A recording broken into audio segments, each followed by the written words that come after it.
Մի մոռացեք բաժանորդագրվել իմ ալիքին, որպեսզի առաջինը լինես տեղեկացված։ Դիանա Գրիգորյանի նոր հեռուստասերիալը շարունակում է լարված պահել բոլորիս։ Վերջին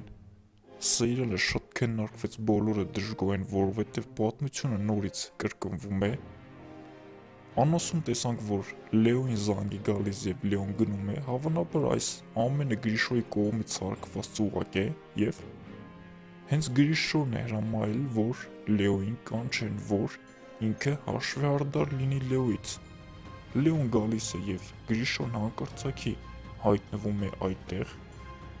Անասուն տեսանք, որ Գրիշոյի շորերը այրունոտ է և այստեղից կարելի է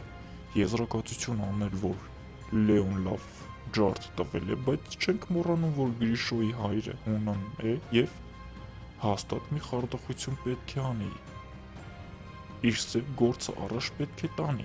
և երկաթով հարվածում է Լեոյի գլխին։ Երբ որ հայրը գալիս է այդտեղ, Գրիշոն ասում է, որ սպանել եմ Լեոյին, բայց ասեմ, որ տեսահոլովակ կա, որտեղ Լեոյի գլուխը վիրակապված է ու հիվանդանոցում է նա գտնվում։ Դե ինչ, մի մոռացեք բաժանորդագրվել իմ ալիքին, որպեսզի առաջինը լինես տեղեկացված։